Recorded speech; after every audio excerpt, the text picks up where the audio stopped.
Hello, Mr. Ed here. Today is March 4th, 2020. I'm not at the Abbey, nope.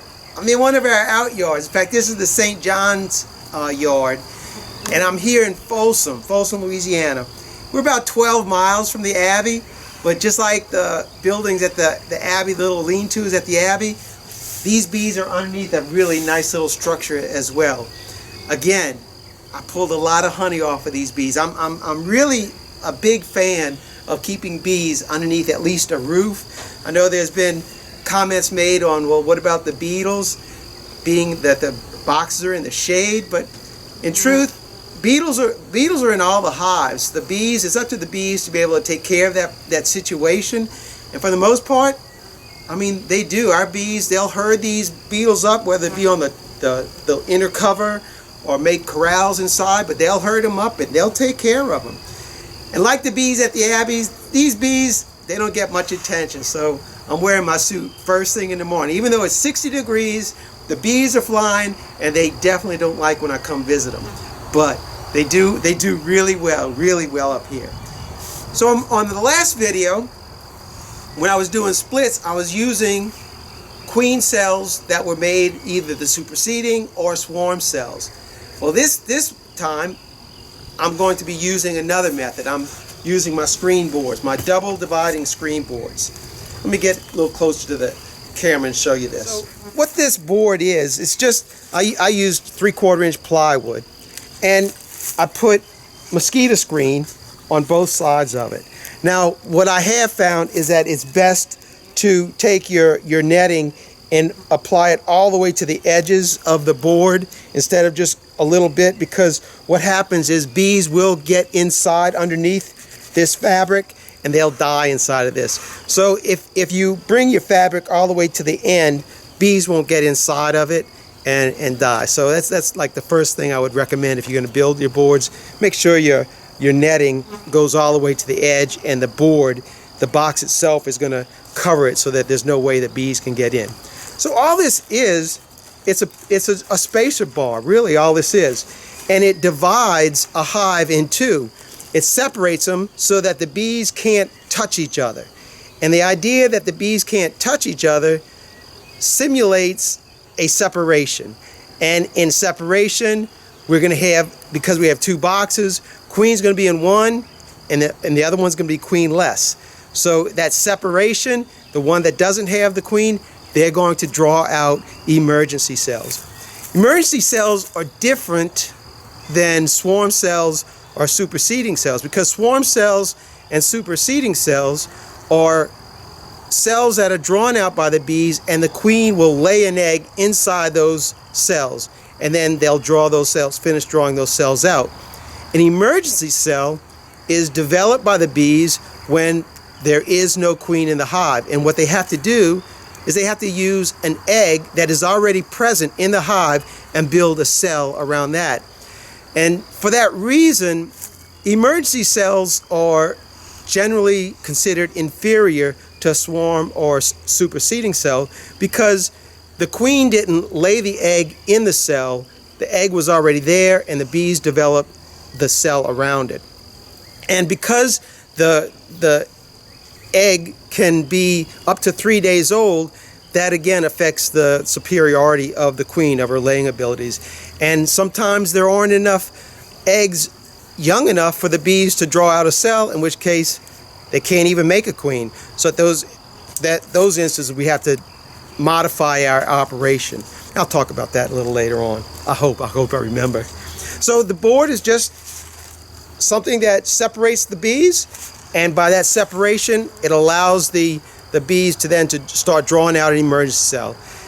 So I think that's about it. What we got up here is, I've got 4 hives that I've got the boards already placed in, and so what we're going to do is we're going to separate the top box, which generally has the queen in it.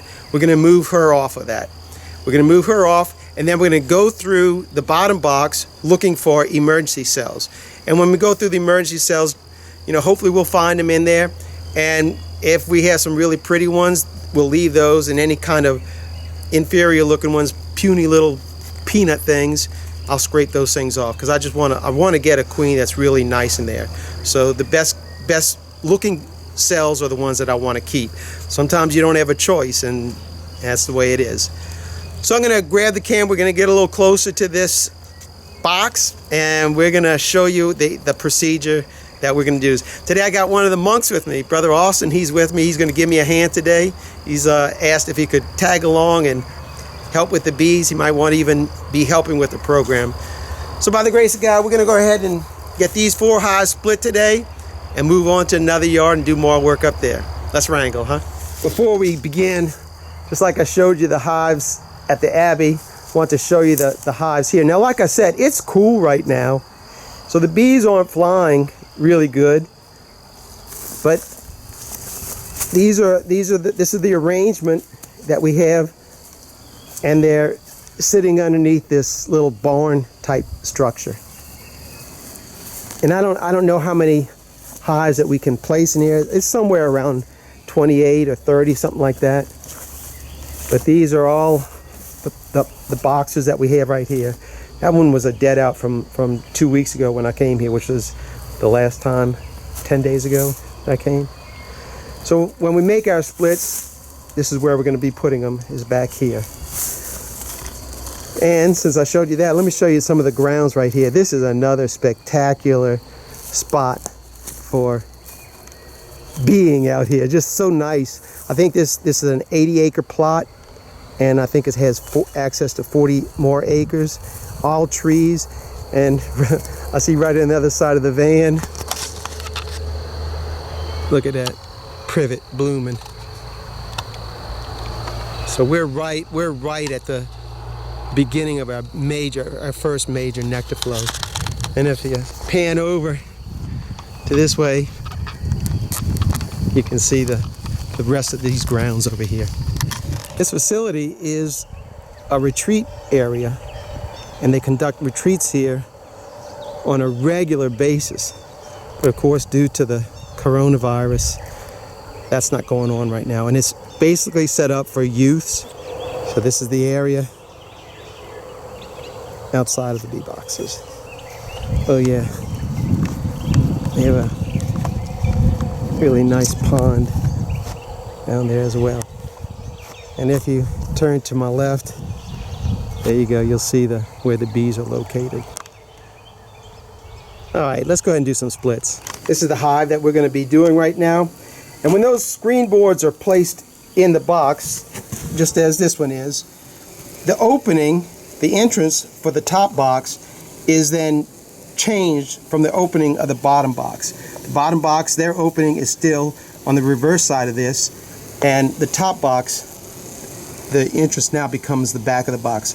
So all these bees in here, for them, they consider this the entrance to their hive.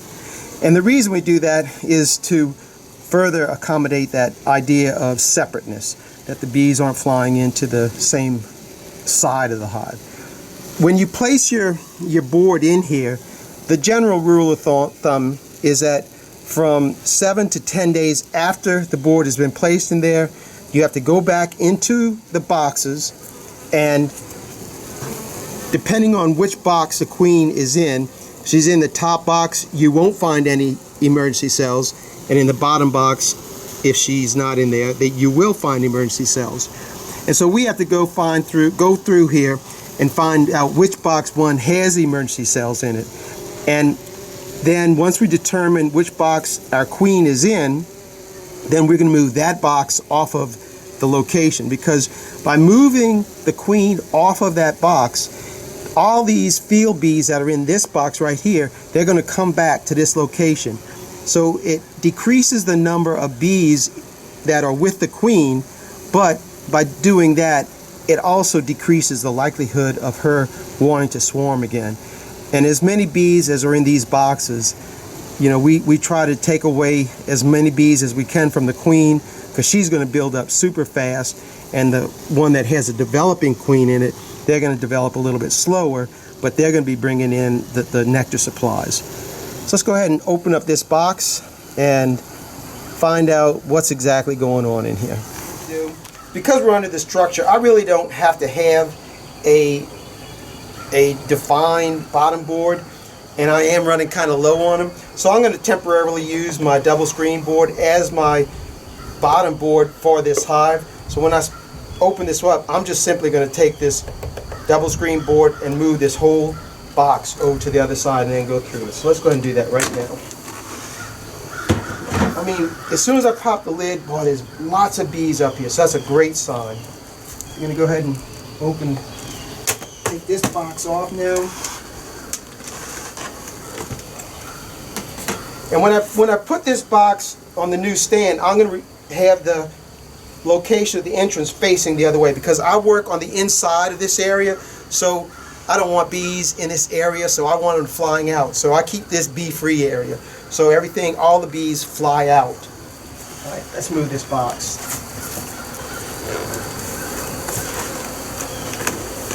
Whew, heavy.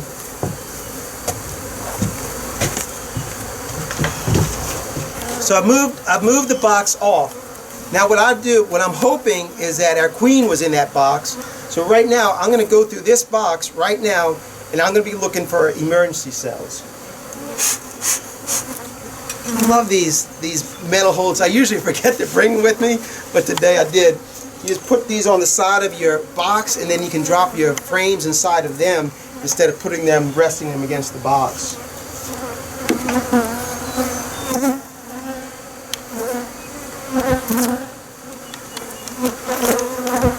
So here's our first frame. It's got a lot of new comb on this side, full of nectar.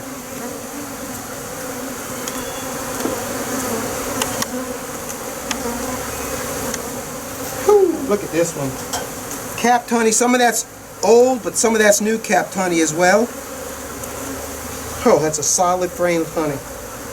These girls got plenty of stores for their brood when it comes.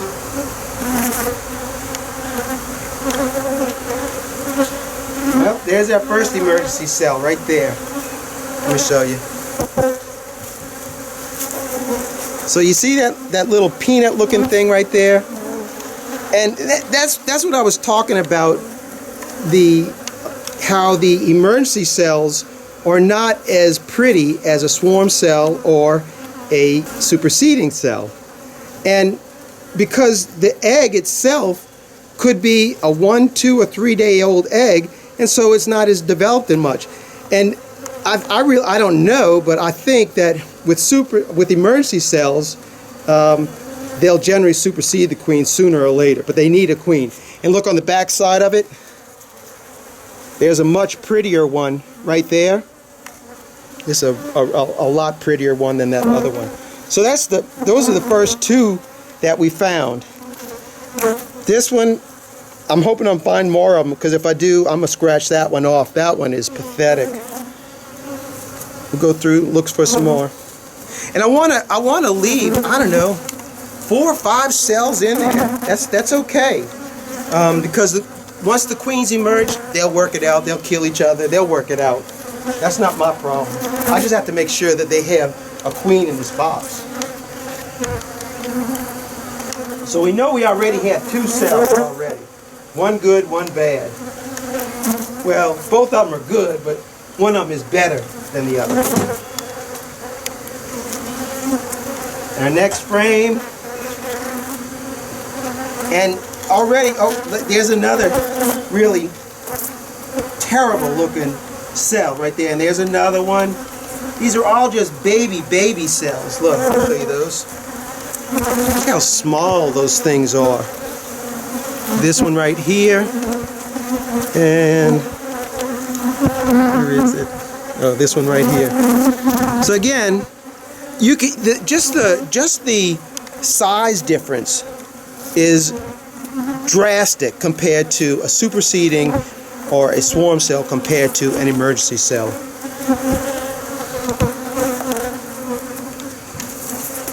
That's 2 more that we found. Of course, I don't like either one of those. I love seeing those big, long cells.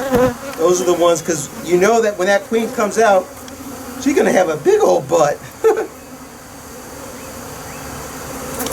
These are little dwarf queens. Not to say that a dwarf queen is no good, but I think her laying capacity is greatly hindered.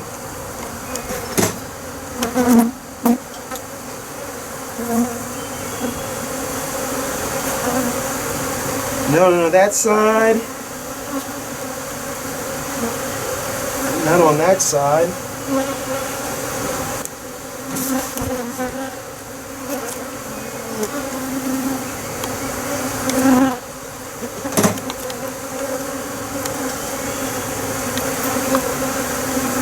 There's a lot of brood that's fixing to come out of these frames in just a matter of days. Now, I know my queen's not on this frame because there's emergency cells, and that's the only time bees will, well, it's not the only time, but it is basically the one time, especially if you have dividing boards in there, that the bees are going to draw out emergency cells. I mean, they'll draw out an emergency cell if something happens to the queen normally. And this is basically what's happened, that something has happened to the queen and they're drawing out cells. There's another example of a cell right there. That's number 5.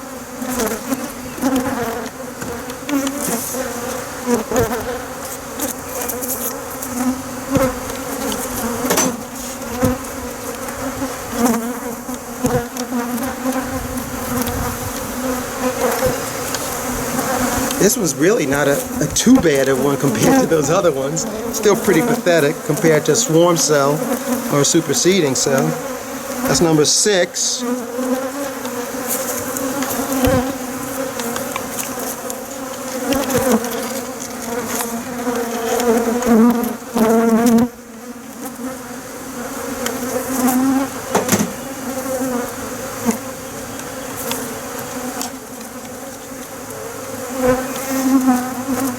Nothing there. Nothing there. Now we're getting back into the nectar. This frame is heavy.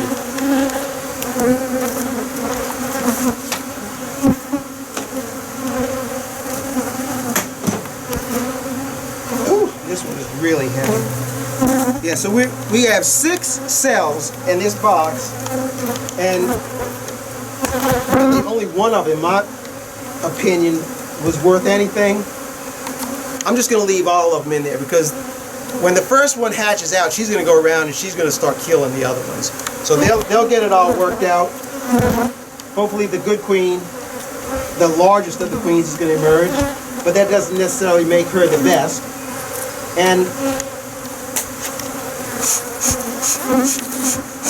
within 22 days, hopefully, she'll have emerged, mated, and started to lay in this hive. Now, in that whole time that this new queen is developing, these bees are going to be bringing in the nectar. So basically what happens is there's no brood to feed these bees. There's no brood in here for the bees to feed. So the nectar they're bringing in, it just stores in the box. So generally, a lot of times these boxes that have your new queen, they swell up with honey really quick. We're going to finish closing this box up. I'm going to add another box to it because the field bees that are in that box over there, they're going to be coming over here. This box was already full of bees, so they need more room, and then they'll start working on that. And these boxes that I'm putting on, all they are, they're just empty frames with triple coated wax on it. So let me finish closing this one up, and I'm going to add a box to it. So I'm going to go ahead and add my box on top of this one. Like I said, these aren't drawn out comb. These are those nice acorn bee frames that I got, and they're triple coated. Boy, they got full of wax. They're black foundation instead of yellow foundation, so you can see if there's egg production in there going on. So I'm going to set this box right on top of that. And I got one more little trick that I use too that I got to show you. Alright, we got our box set on it. Now, if you remember, the box that had been previously sitting on this spot, their entrance was right here. And you'll notice these bees are gathering back here. And these bees that are gathering back here, they came from that other hive because they know this is their entrance. Their GPS is set to this point. Remember, I told you I want to take bees away from that queen to reduce her number, to discourage her from swarming. So those field bees are going to move from her box over there back to this box. At least the field bees that are old enough that have been working, they're going to come back to this spot. So to accommodate those bees coming back, I take a little shim and I lift the box just slightly, and I place that shim inside of there. It's a 3/8 little piece of 3/8 piece of plywood, and that will give the bees from that hive that still think that this is their home to come back and be able to spot to get into. And then in probably about a week, if I remember, I'll come back and I'll pull this shim out of there, because I don't want, like I said before, I don't want bees flying in here. I want all my bees flying out. So I'm gonna put the top back on this, and this one is finished, and we have to go over to the other one to make sure we don't have any swarm cells in that box. So we're gonna pick it up on the next box. So this is where I moved that box from over there. And what I have to do, I have to go through this box to make sure I don't have swarm cells in it. Now I'm gonna add another box to this anyway, because what happens, being that this is the queen, she's laying right now. And this box is just gonna explode. And when it explodes, that's the problem, is that she's going to want to swarm again. So I have to really keep on top of these old queens to make sure I keep adding boxes. So I'll add the next box, which will probably give me about 3 or 4 weeks of leave room to let her develop those frames out and then start laying in them. And then I'm going to have to add a honey super to this one. So you really have to keep your eye on where your old queen is. But before I do that, I have to go through this box to make sure I don't have any swarm cells in there, because that box is so full of bees right now, there may be swarm cells in it right now. So let's find out what's going on with that. Who knows, maybe we'll even find the queen in here. I mean, you got 10 frames of bees, so you know, we're 9,000-10,000 bees in this box right here. And you remember, I told you about the disposition of bees, how the temperament of them. Like the bees over there, when I took the queen off that, how they get restless. Well, look how calm these bees are. And it's the same hive. The queen is in here, and they just, I don't know, reassured by that. I don't know what it is, but the fact that the queen is in here does make them act differently, calmer. So we're going to go frame by frame, just looking for swarm cells. And I'm expecting to find a lot of brood in this one. I mean, there's that first frame, a lot of capped honey, and it's nectar in there as well. Oh, this frame is heavy, yeah. Full of nectar here.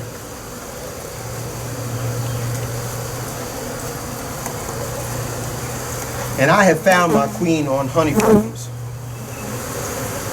Well, I didn't see her, but more important, I didn't see any swarm cells. I know she's in here because of their temperament. I certainly would have liked to have seen her for confirmation, but it's not necessary. I know she's in here just from their behavior. I know she's in here. Still, you know me, I'm going to go through these one more time real quick, see if I find her, and we'll close this one up as well. Alright, we didn't see our queen, but I know she's in here based on their temperament, and these guys, they're going to do great. They're going to do great. So I'm going to throw another box on this one. I'm going to wrap this thing up. Alright, that's all I got for you in this one. That's how I do the split with the bottom, with the double screen boards. It's a really good system, and I've been using it for years. And it's just another way of doing it. You know, it's just an offering. I'm not saying this is the way to do it, but it's just another way of doing it. So that's all I got for you in this one. Thanks for watching. Keep on watching. I'll be making more. God bless. Mr. Ed, I'm out here until the next video.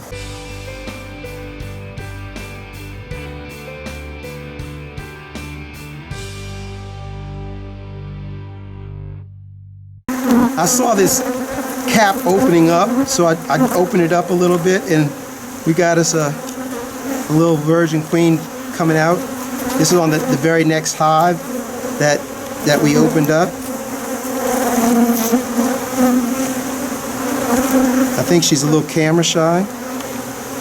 There she is. She's going to come out.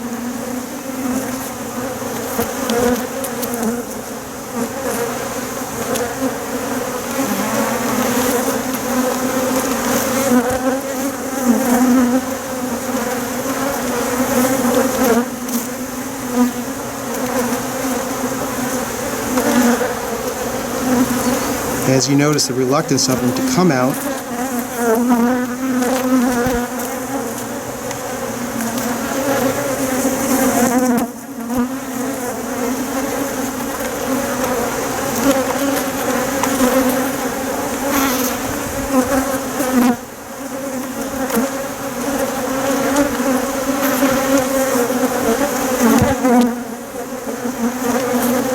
There's our little queen. How about that? So we're going to close this box up. We've seen everything we need to see. There's probably 8 or 9 more cells in here. And these queens, they'll work it out. And eventually we'll just have one.